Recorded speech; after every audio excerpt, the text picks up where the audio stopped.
Ginagawa mo? Hala, tingnan nyo to, oh. Anong ginagawa nito? Good morning po sa lahat. Magandang umaga po. Ayan, nandito tayo sa kusina.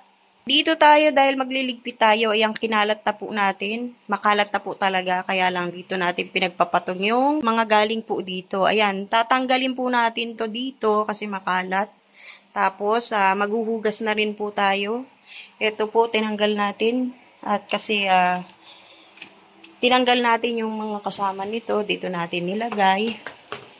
Kasi po, lilinisan po natin to rito, no? Ayusin po natin kasi makalat po talaga, no? So, magbabawas po tayo ng kalat. Ito pong nandito, tatanggalin po muna natin para mapunasan po natin, ano? Kasi, para malinis hanggang ilalim. Ayan. Tilipat lang natin dito sa kabila.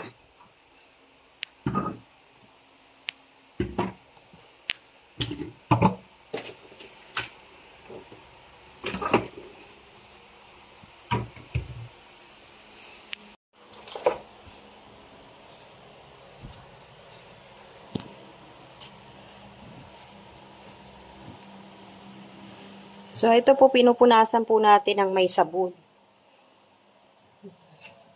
Para malinis.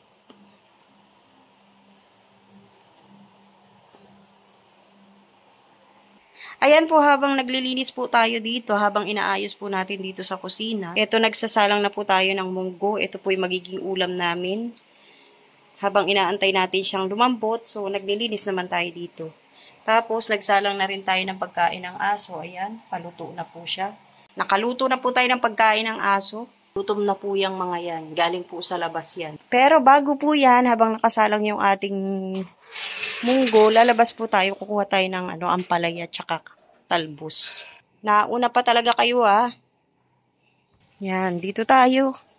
Kukuha po tayo ng talbos. Dito po sa ating garden. At saka ampalaya, ayan, Kita nyo, may ampalaya rin. Di ba?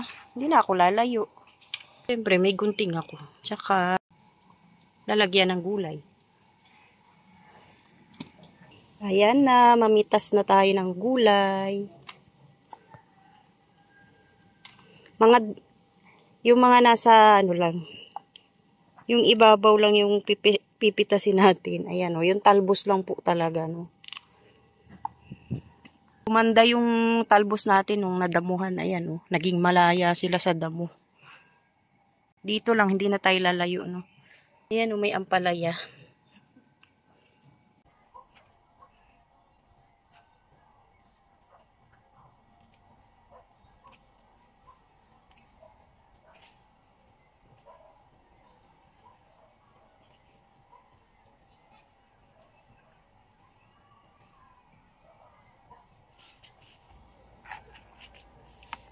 So, ito na po yung nakuha natin na talbos. Ngayon, ang palaya naman po.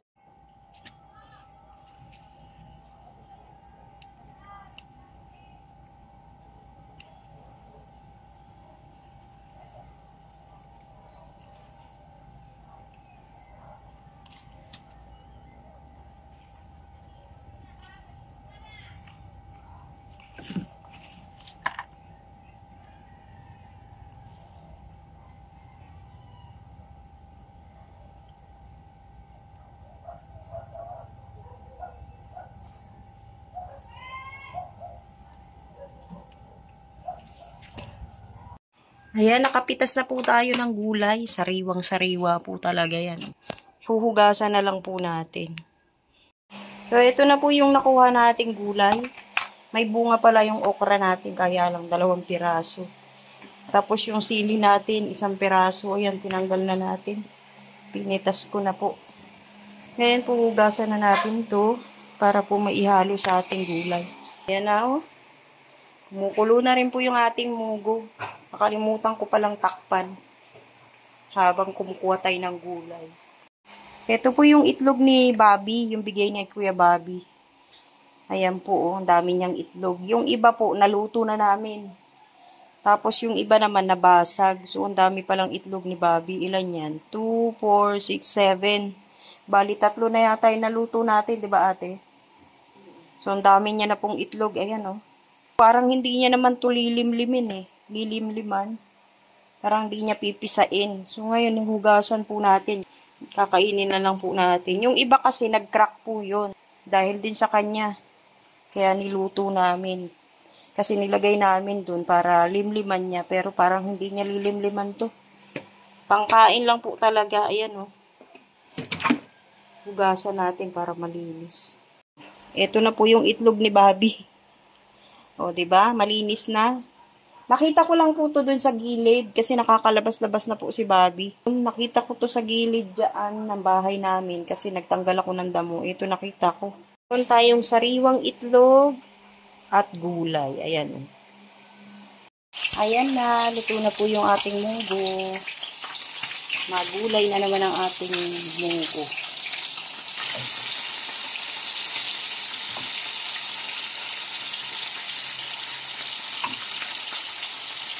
Ito po, may prito tayong isda pang partner po sa munggo nating ulam. Ayan. Galunggong. Ayan po yung mga plato na hugasan na. So, hindi pa po natin ilalagay dito kasi patutuluin pa po natin. Hinugasan ng anak ko yan. At dito po, natanggal na po natin yung mga dapat tanggalin. So, iniwan lang po natin yung mga gagamitin po natin dyan. Ano? Ayan na, lumuwang na po.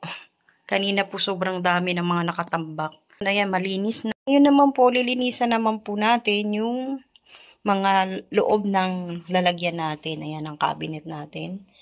O, nakita nyo makalat. Ito wala nang laman kasi nilipat na nga po natin dito, no? Tapos dito, ito ang talagang sobrang kalat, sobrang dumi.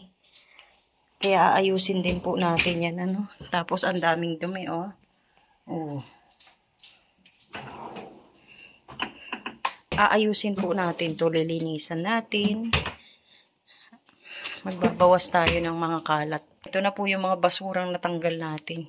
Siyempre, ang una nating gagawin ay tatanggalin po natin dito tatanggalin po natin yung mga laman.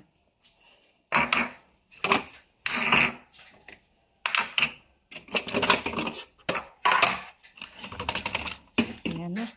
Makalat. So, ipatong muna natin dito. Diba? Pupunasan po natin to kasi hindi naman po natin pwedeng hugasan. Ito na po, naibalik na po natin yung mga laman at naayos na rin po natin. Ayan, nakita nyo naman. Maayos na po siya at malinis na. Ito naman po tayo. Uy, yung dumi. Tanggalin muna natin lahat.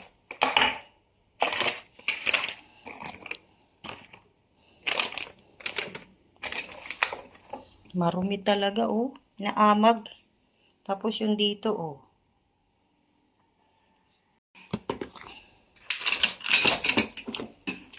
Oops. Siyempre, dito na naman natin ipapatong. Daming asukal, ah.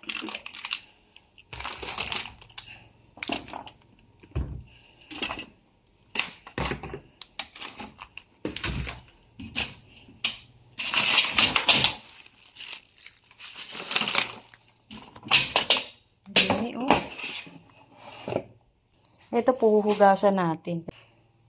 Tapos, tignan nyo, oh, sobrang dumi. Itong sa lahat ng lalagyan, itong pinakamarumi.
malinis na tataob muna natin to. Tapos, saka natin ibabalik doon pag tuyo na, no?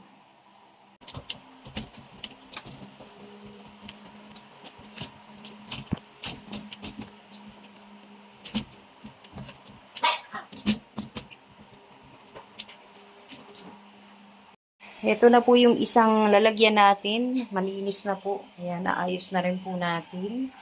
So, maganda na pong tingnan. Hindi na masakit sa mata. Ayan po, malinis na po yung ating kusina.